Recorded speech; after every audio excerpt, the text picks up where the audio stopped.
Des, selama ini kan aku lagi bahas tentang iblis tuh, ya. Iblis, oke. Iya, karena dalam Kristen iblis itu sangat berjasa gitu. Ya, aku mau nanya nih. Jasa. Sebentar. Iya. Satu pernyataan itu nggak boleh kita teruskan kalau belum clear.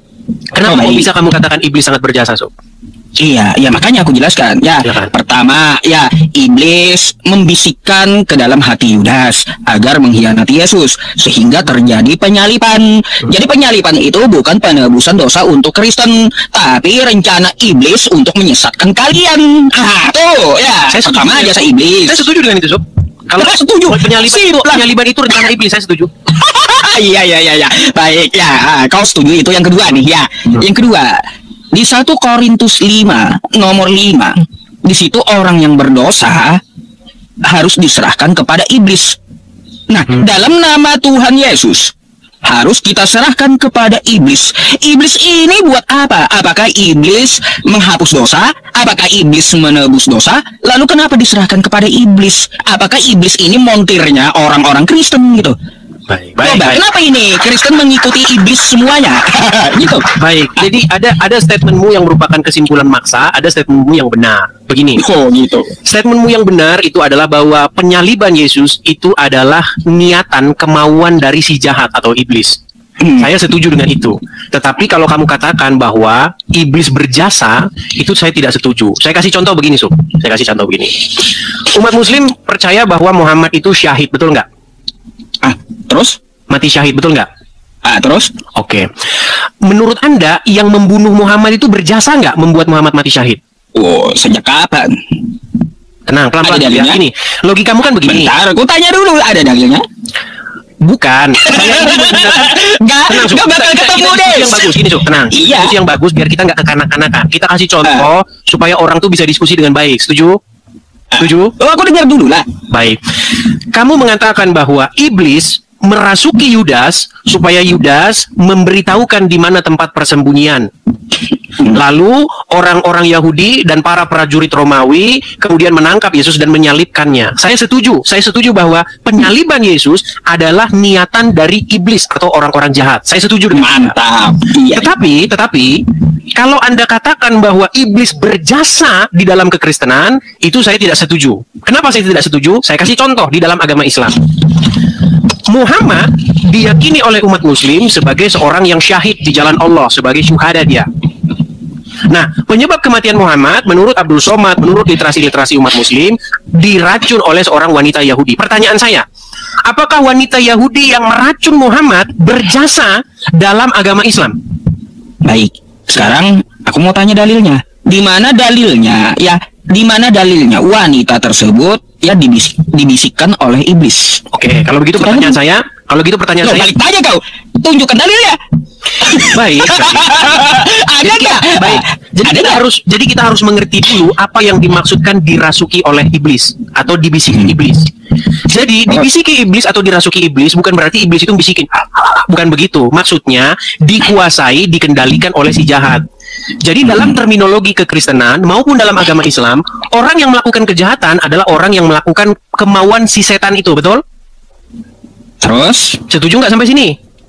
Setuju aku. Nah, artinya perempuan yang meracun Muhammad adalah tindakannya itu adalah karena dia mengikuti kemauan setan, betul? Salah. Berarti dia melakukan kemauan siapa kalau begitu?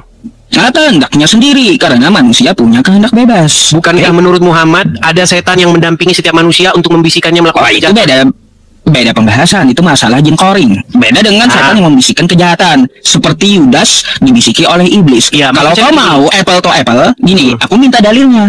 Sejak kapan wanita Yahudi itu ada dalilnya bahwa dia dibisiki oleh iblis? Muhammad tunjukkan samaku. Baik, Muhammad berkata dalam sebuah hadis, sesungguhnya setiap manusia didampingi oleh korin. Korin itu sebenarnya artinya pendamping. Ada setan, kemudian ada malaikat, betul? Terus, nah setan ya, itu, ada setan, ada malaikat. Oke, setan itu membisikkan seseorang untuk melakukan kejahatan, betul? Maryam 83 untuk Gini, aku jawab dulu. Silakan. Kalau kau bertanya betul atau tidak, ya. Di surah Maryam 83, setan itu diutus untuk orang-orang seperti kau dan Kristen. Betul, betul. Betul, ya. Oke. Jadi setan Jadi kau dibisiki setan. Baik. Jadi setan menurut agama Islam nggak apa-apa, betul. Menurut agama Islam kok. Iya, Betul. Menurut agama Islam memang setan diutus untuk menyesatkan orang, untuk membuat orang itu, mengendalikan orang itu supaya dia melakukan hal-hal yang jahat, betul? Oke, terus. Artinya kesimpulannya wanita Yahudi yang seorang kafir, dia melakukan perbuatan meracun Muhammad itu karena si setan itu. Lah, itu kesimpulan kau. Dalilnya mana? Kan udah ada tadi dalilnya. Tunjukkan sampai kiamat ku tunggu, ya. Baik. Sampai kiamat ku tunggu mana dalilnya? Karena berkenaan tentang Nabi Muhammad pasti ada dalilnya. Baik. Bukankah setan diutus kepada orang-orang kafir untuk membuat mereka sesat? Betul. Bukankah setan termasuk diutus juga kepada perempuan yang meracuni Muhammad? Nah, mana dalilnya itu? Nah, kan nggak ada. Kau nggak bisa ngarang. Nggak bisa ngarang kau sama aku, Des, ya. Nggak bisa ngarang kau. Dalilnya mana? Oke lah, kalau kamu tidak mengakui bahwa perempuan itu meracun Muhammad atas dasar karena dia mengikuti hawa nafsunya atau setan, nggak masalah. Biar kita nggak debat kusir, kita lanjutkan saja begini. Karena kamu berpikir bahwa karena penyaliban itu adalah kehendak iblis, maka iblis harus dikasih reward, harus dikasih penghargaan, maka saya akan berpikir yang sama. Saya akan berpikir yang sama. Berarti wanita Yahudi yang telah meracun Muhammad harus diberikan penghargaan karena dia telah membuat Muhammad syahid. Baik, tanggapanku ya. Silakan. Berkenaan tentang masalah penyalipan dan bisikan iblis, kan aku punya dalil yang kusampaikan. Yudas dibisiki oleh iblis. Betul. Yohanes 13 nomor 2, penyalipan itu dari bisikan iblis. Betul. Dan kau sepakat. Setuju. Kalau kau mau ke Nabi Muhammad, ya, ke Nabi Muhammad, kata kamu, Nabi Muhammad diracuni wanita Yahudi setelah perang Khaybar. Mana dalilnya seperti Yudas tadi bahwa wanita itu dibisiki iblis? Sob, jangan balik lagi ke situ. Kita kan tadi biar kita diskusi gini. Maksud saya begini. Kita kan tadi sudah sepakat bahwa kita sepakat untuk tidak sepakat. Saya mengatakan bahwa menurut kaidah-kaidah agama Islam, orang yang berbuat jahat adalah karena dia mengikuti hawa nafsunya. Karena dia mengikuti setan, korin yang ada pada dirinya. Jadi berangkat dari situ, maka perempuan yang meracuni Muhammad, maka dia karena mengikuti hawa nafsunya. Dia karena mengikuti setan yang ada di korinnya itu. Nah, iya. maka begini, Sob. Tapi saya tidak membuat kesimpulan yang sama seperti yang kamu simpulkan. Saya tidak pernah mengatakan bahwa wanita itu berjasa dalam membuat Muhammad syahid. Tidak. Nah, seperti itu pula, saya tidak mengatakan bahwa iblis berjasa di dalam kekristenan. Tetapi, adalah begini, sekalipun iblis merancangkan hal yang jahat, sekalipun iblis membuat hal yang ingin menggagalkan rencana Tuhan, tetapi Tuhan dapat membalikkan rencana iblis itu menjadi berkat. Seperti itu. Itu dalam iman kekristenan. Nah, sama sebenarnya sama di dalam iman Islam. Sekalipun perempuan Yahudi berbuat jahat kepada Muhammad, tetap saja yang datang kepada Muhammad itu adalah syahid, syahada. Dia mati di jalan Allah. Itu yang dia imani oleh Muslim. Silakan, pertanyaan selanjutnya. Saya belum tanya yang kamu baru nanya sama saya. Silakan. Pertanyaan selanjutnya, aku mau bahas iblis ya. Ada dua hal ya yang kutanyakan tentang masalah iblis tadi. Ya, tanggapanku sedikit aja, Dis ya. Nggak ada dalilnya. Wanita tersebut dibisiki oleh iblis sebagaimana ya iblis membisiki Yudas, iblis merasuki Yudas. Kan itu ada dalilnya di kitab kau. Makanya kau akui bahwa penyalipan itu dari si jahat, dari iblis. Berarti penyalipan itu bukan penebusan dosa dari Tuhan, tapi penyesatan iblis kepada Kristen. Tuh ya, jangan ikuti iblis lah kau, Dis ya. Kalau itu. Itu kan kesimpulan dariku. Kau punya kesimpulan, aku pun punya kesimpulan. Ya. Nah, sekarang dalilnya aku kan minta tunjukkan toh. Baik. Mana wanita itu dibisiki oleh iblis sampai kiamat belum 2 hari kau kagak akan ketemu itu dalil. Ya. Aduh. Yang kedua, jadi ya. Yang kedua, ya Dis ya. Yang kedua di 1 Korintus 5 nomor 5, ini pertanyaanku kedua. Setelah ini kau boleh tanya gitu apapun ya. Di 1 Korintus 5 nomor 5 kau buka aja. Dalam nama Tuhan Yesus, orang itu harus kita serahkan kepada iblis. Lagi-lagi di sini, orang Kristen yang berdosa, ya, itu diserahkan kepada iblis. Sangat berjasa iblis ini kepada orang Kristen. Entah orang Kristen ini mau dijadikan tumbal oleh iblis, atau mau dijadikan sop atau kayak gimana gitu oleh iblis. Atau jangan-jangan, ya kalian ini memang pengikut-pengikut iblis gitu, Kristen ini. Coba, kau jelaskan, kenapa harus kepada iblis, bukan kepada Tuhan? Silakan. Baik. 1 Korintus berapa? 1 Korintus 5 Nomor 5. 1 Korintus 5 ayat 5. Ini berbicara mengenai orang-orang bebal ini, ya. Kapan pula ada ayat nih kita Baik, tahu? saya akan bacakan 1 Korintus 5 ayat yang kelima. Sebelum kelima, kita mulai dulu dari ayat yang pertama ya. Memang orang mendengar bahwa ada percabulan di antara kamu, dan percabulan yang begitu rupa seperti yang tidak terdapat sekalipun di antara bangsa-bangsa yang tidak mengenal Allah, yaitu bahwa ada orang yang hidup dengan istri ayahnya. Sekalipun demikian kamu sombong. Tidakkah lebih patut kamu bersuka cita dan menjauhkan orang yang melakukan hal itu dari tengah-tengahmu? Sebab aku sekalipun secara badani tidak hadir, tetapi secara rohani hadir.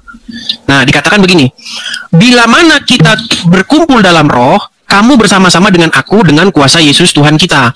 Orang itu harus kita serahkan dalam nama Tuhan Yesus kepada iblis, sehingga binasa tubuhnya agar rohnya diselamatkan pada hari Tuhan. Jadi ini konteksnya berbicara mengenai adanya sebuah percabulan yang sangat-sangat luar biasa di dalam tengah-tengah jemaat. Jadi maksudnya di sini supaya orang yang seperti itu diserahkan kepada iblis. Karena apa? Karena mereka dikatakan di sini sudah berdosa, sombong pula. Mereka tidak menyadari dosanya itu. Itu nggak ada kaitannya dengan yang kita bahas mengenai penyaliban. Enggak, memang enggak ada. Itu pertanyaan kedua. Yang kupertanyakan itu, kenapa harus diserahkan kepada iblis? Apa jasa iblis terhadap orang Kristen? Harus kepada iblis gitu diserahkannya dalam nama Tuhan Yesus. Seharusnya kalau dalam nama Tuhan diserahkan kepada Tuhan. Ini diserahkan kepada iblis. Maksudnya itu orang-orang bebal. Itu ungkapan seperti itu ada dalam Quran, Sob. Gimana? Kalau saya ungkapkan satu dalam Al-Quran gimana? Enggak apa-apa, pertanyaannya kenapa harus kepada iblis? Di dalam Al-Quran ada juga ungkapan seperti itu, Sob. Kau jawab dulu. Kenapa harus diserahkan kepada iblis? Karena dia adalah seorang yang bebal, sudah hidup dalam percabulan, hidup bersama dengan istri ayahnya, dikatakan loh di sini dikatakan begini. Buat apa? Ada percabulan di antara kamu, dan percabulan yang begitu rupa seperti yang tidak terdapat sekalipun di antara bangsa-bangsa yang tidak mengenal Allah, yaitu bahwa ada orang hidup dengan istri ayahnya. Ini kan perbuatan yang sangat-sangat betul-betul biadab. Ya, aku tahu ceritanya, aku tahu. Nah, makanya orang seperti ini, kata Paulus, yang dia bermegah sombong dalam dosanya, sudah pantas dia diserahkan kepada iblis. Pertanyaannya kenapa harus diserahkan kepada iblis? Karena dia bukan tidak kepada Tuhan. Karena dia tidak tahu, tidak sadar akan dosanya. Ya, kalau seperti itu jawabanmu, dia tidak tahu akan dosanya. Iblis itu kan bapaknya dosa. Bapaknya para pendosa, kan kayak gitu. Nah, gini, orang yang berdosa itu kalau mau ditebus, itu diserahkan kepada iblis atau kepada Tuhan? Ini bukan berbicara mengenai orang yang baik supaya ditebus. Pertanyaanku, kenapa harus kepada iblis? Apakah Kristen pengikut iblis? Karena dia gimana Kristen ini? Ini bukan orang Kristen. Ini adalah seorang yang hidup dalam percabulan. Dia hidup bersama ibu bapaknya. Gimana sih? Oke, Dis, kau mengelak pula. Ini bukan orang Kristen yang menyebut dalam nama Tuhan Yesus. Dalam sebuah jemaat, terima kasih. Dalam sebuah jemaat ada anggota jemaat yang dia itu hidup bersama dengan istri ayahnya, dan itu dikritik oleh Paulus. Oh, gini, kamu gak ngerti pertanyaanku berarti. Aku tahu ceritanya, oke? Gak perlu kau ceritakan dosa dalam jemaat, ya. Nah, pertanyaanku, kenapa orang berdosa harus diserahkan kepada iblis? Apakah kalian ini pengikut iblis? Karena itu pantas bagi dia. Apakah kalian pengikut iblis? Kenapa tidak diserahkan kepada Tuhan? Kalau diserahkan kepada Tuhan, karena dia pengikut iblis. Berarti Kristen yang berdosa dalam nama Tuhan Yesus bukan diserahkan kepada Tuhan. Itu ada salah satu dalam nama Tuhan Yesus hidup di dalam nama Tuhan Yesus itu agama apa? Agama apa yang menyebut dalam nama Tuhan Yesus? Dalam nama Tuhan Yesus itu adalah orang-orang yang menyerahkan si orang tadi. Iya, agamanya apa yang menyebut dalam nama Tuhan Yesus? Kristen. Ada Kristen menyebut dalam nama Tuhan Yesus atau Buddha atau Hindu? Kristen, kau sendiri akui. Iya, jadi Kristen yang berdosa diserahkan ke iblis. Yang mengatakan dalam nama Yesus itu orang yang menyerahkan, bukan orang yang diserahkan. Lalu apa yang kau mau bilang di situ? Dalam nama Tuhan Yesus, emangnya Yesus, Tuhan kamu, itu sekongkol dengan iblis gitu? Tidak.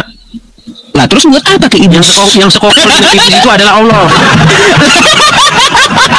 Komentarnya kayak gitu. Itu kitab kau. Kalaunya di Al-Quran, kita bahas Quran. Oke, kan kayak gitu. Saya mengajukan pertanyaan yang sama. Kamu mengajukan dua pertanyaan. Iya. Mau lari dari pertanyaan. Nggak bisa dijawab Eds juga. Masalah tidak bisa dijawab. Perspektif musuh. Kita nggak bisa memaksakan. Nanti kita debat kusir. Hindarilah debat-debat kusir yang tidak berujung. Setuju? Ya sudah ya. Kalau kamu seperti itu ya aku pun punya kesimpulan kau tidak bisa menjawab hal tersebut. Buat apa diserahkan kepada Iblis? Kesimpulan masing-masing, biarlah penonton yang menilai. Oke, ya itu aja sih ya. Kita debat kusir. Baik, nggak apa-apa. Kesimpulannya ya karena diserahkan kepada iblis, Kristen pengikut iblis. Gitu aja sih. Silakan kau mau tanya apa? Baik, saya akan mengajukan pertanyaan yang sama, Sub, dengan pertanyaan kamu kepada saya. Baik, pertama-tama seputar penyaliban. Ini isu ini saya lihat sebenarnya ini asalnya dari Donditan, kemudian ke Zuma, kemudian ke kamu. Masalah penyaliban, kemudian Yesus berjasa. Oke. Nah, memang sangat memprihatinkan ketika ada orang Kristen yang mengatakan bahwa penyaliban itu adalah rencana Bapa di surga. Nah, itu makanya yang saya bilang orang Kristen yang begini. Iya, sepakat ku. Ya, saya nggak mau gini. Maksudnya begini, penyaliban itu keinginan daripada si jahat. Apa keinginan Bapa? Keinginan Bapa di surga itu apa? Keinginan Bapa di surga adalah supaya Yesus menghadapi penyaliban itu. Supaya Yesus tidak lari dari penyaliban itu seperti Nabi Isa yang lari tunggang-langgang dari penyaliban, malah orang lain yang disalib. Maksud saya begini, Sub.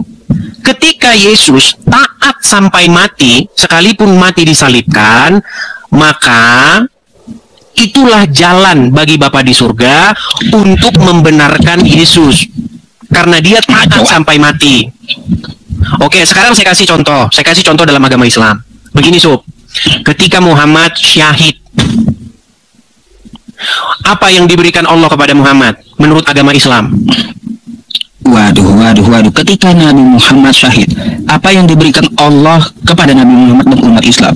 Ya, orang yang syahid akan hidup di sisi Allah, Dis. Nah, makanya saya bilang, sekalipun orang merencanakan hal yang jahat kepada Muhammad dengan cara meracun Muhammad, tetapi tetap saja Allah membuat rencana jahat itu menjadi jalan kebaikan. Betul atau tidak?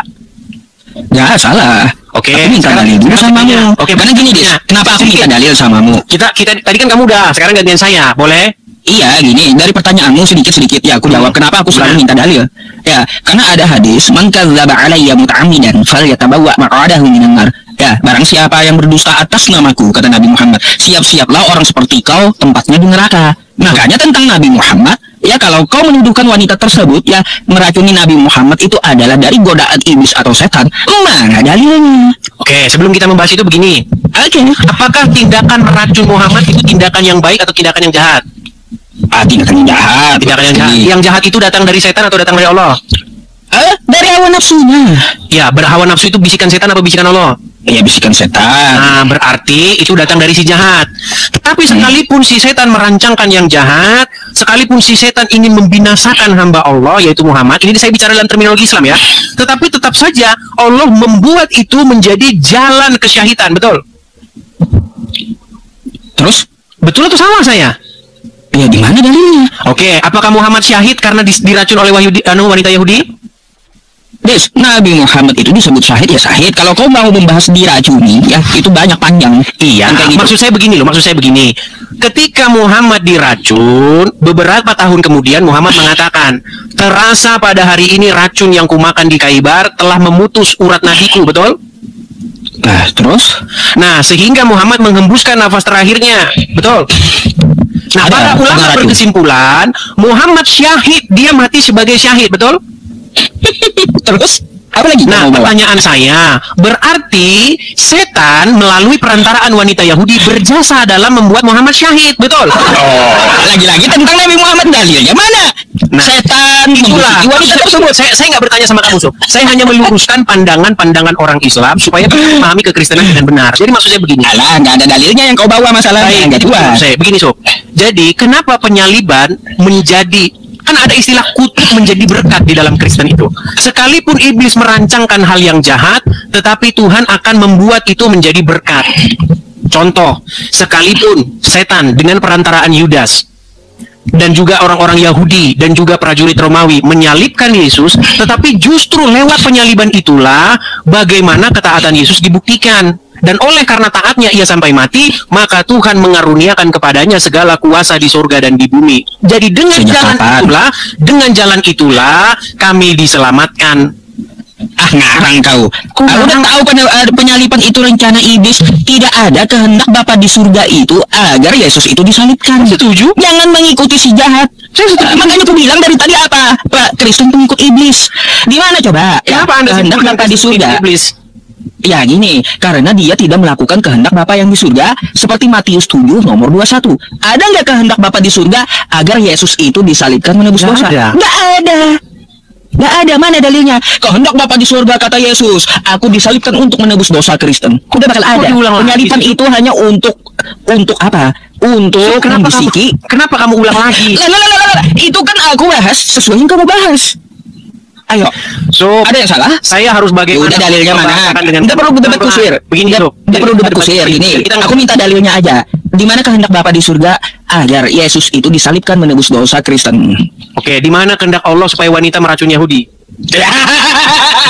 Lagi-lagi nggak ada kan, Bes?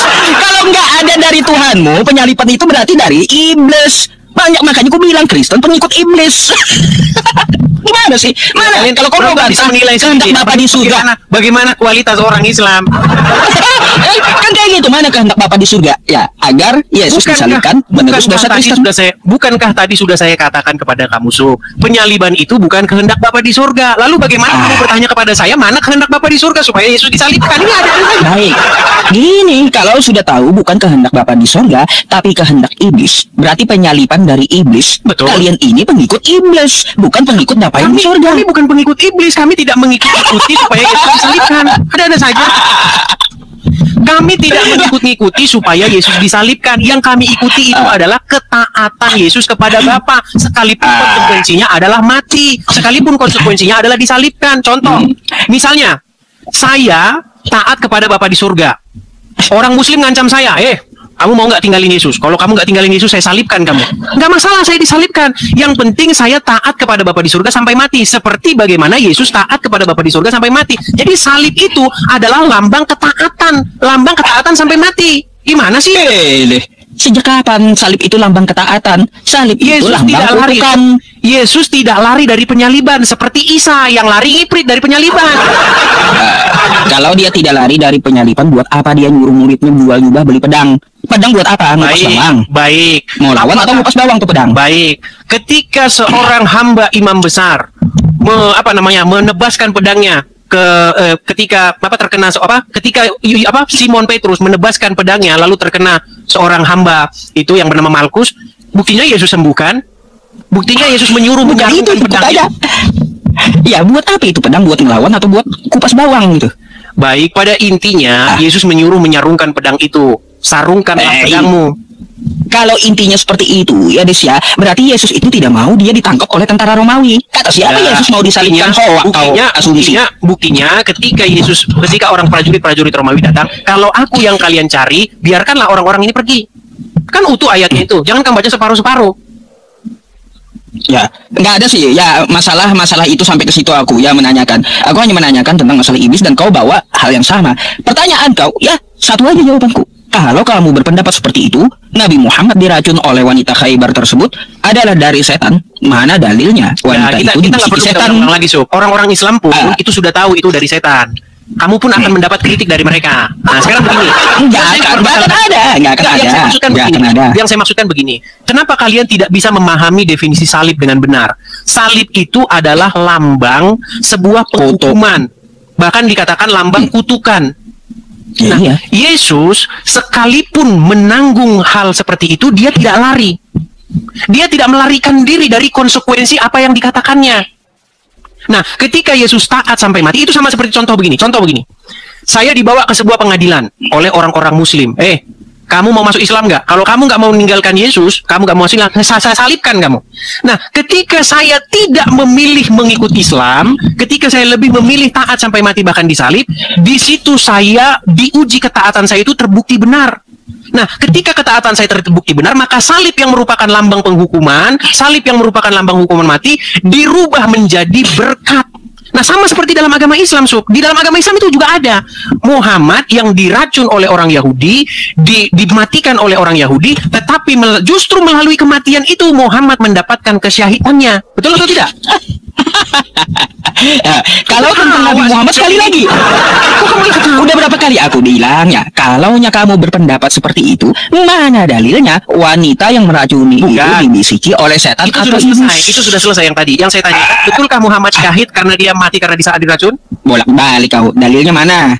Tentang Nabi Muhammad itu pasti perlu dalil, Dis. Kau Baik, biasa bawa saya hadis. tampilkan. Sekarang kau nggak berani bawa hadis samaku. Baik, saya Gimana? tampilkan. Di mana Saya dalilnya tampilkan. wanita itu dibisiki iblis? Bukan, kita bukan bahas masalah iblisnya. Kita membahas mengenai benarkah Muhammad syahid karena diracun, betul? Ya itu betul. Nabi Muhammad itu syahid. Dalilnya. Berarti Bentar, itu ada dua juga pendapatnya.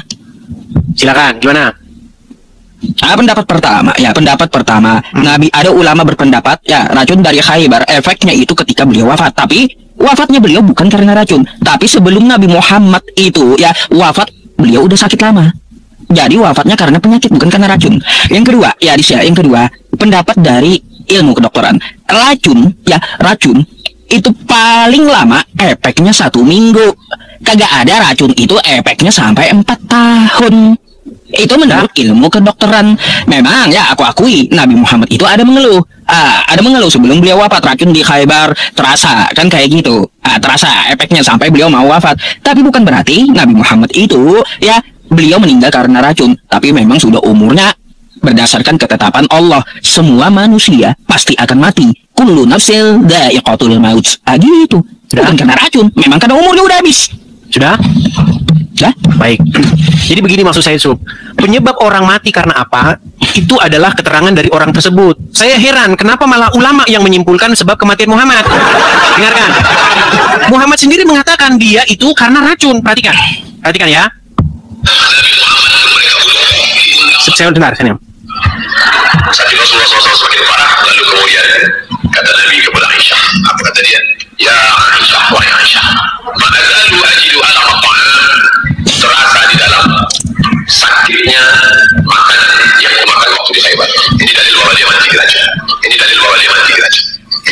Jadi Abdul Somad pun sudah mengakui bahwa karena pengakuan Muhammad sendiri kepada Aisyah, wahai Aisyah, sekarang sudah tiba ajalku. Terasa racun yang kumakan di Khaybar itu telah memutus urat nadiku. Jadi menurut Muhammad dia meninggal karena diracun oleh perempuan Yahudi di Khaybar. Kok malah ulama yang mengatakan karena usia? Berarti Muhammad menurut ulama sedang ngigau.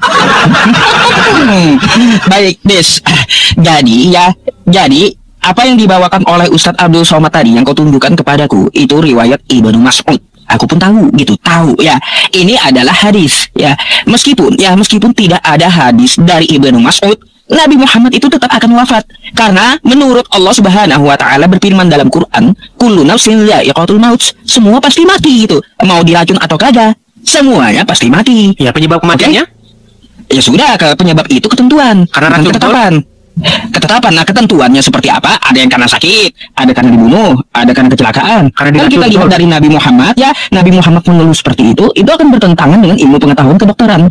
Berarti Muhammad salah ketika jadi aku lebih mengikuti apa yang dikatakan Al-Quran. Semua orang pasti mati dan semua nabi itu pasti akan wafat. Jadi Anda tidak mengikuti apa kata Muhammad? Oh, semua yang di hadis, yang sahih hadis ya pasti diikuti. Karena sebagai pedoman hidup. Apa yang Muhammad katakan? Karena racun itu bukan? Des, Nabi Muhammad itu beliau wafat di bentar aku jawab. Nabi Muhammad itu wafat diracun atau kagak ya? Itu bukan masalah bagi umat Islam. Pengakuan Muhammad sendiri dia meninggal karena apa? Nah, adakah Nabi Muhammad aku mati karena diracun? Wahai Aisyah, perhatikan sekali lagi. Wahai Aisyah, terasa ajalku. Sebentar nih ya, saya tunjukkan kepada Anda. Perhatikan. Sakit Rasulullah SAW semakin parah, lalu kemudian kata Nabi sakitnya makin parah, oke? Ya Aisyah, wahai Aisyah, ma'azalu ajidu ala maqam. Apa artinya itu? Wahai Aisyah, saatnya ajalku datang, betul? Mana terjemahnya kayak gitu? Saya ulangi. Perhatikan. Ma'azalu ajidu ala maqam. Apa artinya? Nih, artikan. Wahai Aisyah, bentar. Ini aku yang artikan.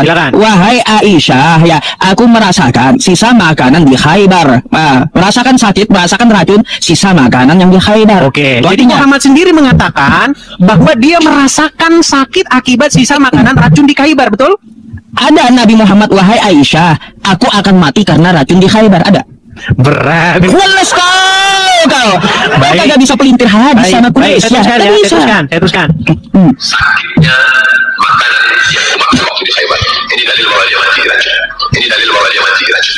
Seorang Abdul Somad saja mengatakan ini dalilnya bahwa Nabi itu mati diracun. Nah, itu pendapat pertama Ibnu Mas'ud itu hadisnya. Oke, artinya ada yang setuju bahwa Muhammad mati diracun, setuju? Iya, Oke, ada kita nggak bahas seperti itu. Kita nggak bahas itu. Bukan ada yang setuju. Kita nggak bahas itu. Yang kita bahas begini. Sekalipun Muhammad mati karena diracun, tetapi kematian itu malah menjadi jalan bagi dia menuju kesyahidan, betul? Nah, Betul nggak? udah, aku bawakan. Bentar dulu, aku ada bantahannya. Silakan. Di dalam kitab Al-Mustadrak ya, yang diriwayatkan oleh Al-Hakim, di situ Nabi Muhammad bersabda, "Aku tidak pernah memikirkan penyakit aku." Ayo, gimana? Artinya apa? Racun, bentar. Racun yang dirasakan beliau bukan penyebab beliau wafat. Tuh di kitab Al-Mustadrak. Bukan itu yang saya tanyakan. Ketika Muhammad meninggal, dia meninggal karena syahid atau tidak? Nabi Muhammad itu syahid, oke. Meninggal karena syahid. Sekalipun orang membunuh dia, tapi itu jalan bagi dia menuju surga, betul? Lah, terus Nabi Muhammad itu memang dijamin surga. Lalu? Nggak nyambung sih si Unjuk ini. Enggak, masalahnya kamu mau ke sana kemari pelintir hadis. Bukan, Nggak ada Nabi Muhammad itu. Saya yang aku maksud gini. Berpola pikir seperti kalian. Kalian kan mengatakan Yes. bagaimana poinnya itu sebenarnya sudah dapat, Su. Saya cuma mau menyampaikan begini. Saya tidak pernah mengatakan bahwa perempuan Yahudi yang meracuni Muhammad itu berjasa. Saya tidak pernah mengatakan begitu. Sebagaimana kalian mengatakan bahwa iblis yang menginginkan supaya Yesus disalibkan berjasa. Tidak. Iblis tetap kepada penghukumannya. Iblis tetap terhadap kejahatannya. Tetapi sekalipun iblis merancangkan hal-hal yang jahat, sekalipun iblis merencanakan untuk menggagalkan rencana Tuhan, tetapi tetap saja itu menjadi jalan bagi Tuhan tetap melaksanakan keinginannya. Iblis tidak bisa menggagalkan rencana Tuhan sekalipun iblis merencanakan untuk menggagalkannya. Oke, udah. Jadi tidak bisa berarti iblis mendapatkan penghargaannya tidak, gimana? Itu inilah ajaran iblis ya. Saya bertanya soal agama Islam. Iya. Sekarang aku tanggapi. Karena ajaran kau boleh berdusta dalam segala hal gitu. Ya, aku udah bilang pendapat pertama yang dibawakan oleh Ustadz Abdul Somad itu dari Ibnu Mas'ud. Ya, tidak ada dikatakan di dalam hadis itu, wahai Aisyah, aku akan mati, aku akan wafat karena racun. Nggak ada. Tapi beliau hanya merasakan. Itu satu. Ya, merasakan racun yang di Khaybar. Itu belum wafat. Belum. Ada pendapat yang kedua dari hadis beliau juga di kitab Al-Mustadrak. Beliau tidak pernah memikirkan racun itu. Artinya apa? Penyebab wafatnya Nabi bukan karena racun. Di hadis yang kedua. Jadi itu tidak bisa dijadikan dasar wafatnya Nabi Muhammad atas racun yang di Khaybar. Gak bisa. Jadi dasarnya Nabi Muhammad itu wafat karena memang ketetapan dari Allah, kullu nafsin dha'iqatul maut, bukan karena racun Khaybar. Jangan kau pelintar-pelintir hadisku. Gak bakal bisa kau pelintar-pelintir samaku. Saya tanggap lagi. Nah, itu aja. Baik. Kalau saya hanya mengutip pendapat-pendapat ulama-ulama besar yang diakui di Indonesia ya, Abdul Somad, Khalid Basalama, Firanda dan lain-lain. Apakah semuanya sepakat? Perhatikan. Ternyata wanita Yahudi ditaruh racun di kambing tersebut. Sehingga Nabi pun makan kambing tersebut. Kemudian tiba-tiba kambing itu berbicara, ini masmu, sungguhnya aku beracun. Akhirnya Nabi mengatakan para sahabat berhenti. Sungguhnya ada racunnya. Tapi sebagian sahabat akhirnya meninggal dunia. Dan Nabi juga sempat mengunyah racun tersebut. Itulah racun yang akhirnya masuk ke tubuh Nabi. Dan itu sebabnya Nabi SAW sakit. Tatkala Nabi akan meninggal dunia, Nabi berkata, fahada awanu wajantum qita'a abhari min dzalika sum. Saatnya wahai Aisyah, tiba saatnya aku merasakan urat nadiku terputus gara-gara racun tersebut. Racun sangat kuat. Sampai sahabat meninggal, langsung meninggal. Nabi tidak. Karena tugas Nabi belum selesai. Kata para ulama, di antaranya Ibnu Abbas, ya, kenapa Nabi SAW meninggal gara-gara racun? Karena Allah ingin menganugerahkan kepada Nabi mati syahid. Ya, makanya Nabi meninggal dengan sebab racun tersebut. Jelas. Jadi menurut kesimpulan para ulama, Allah ingin supaya dengan jalan racun itu Muhammad masuk kepada syahidnya. Saya bisa memahami itu kok. Bisa saya pahami itu.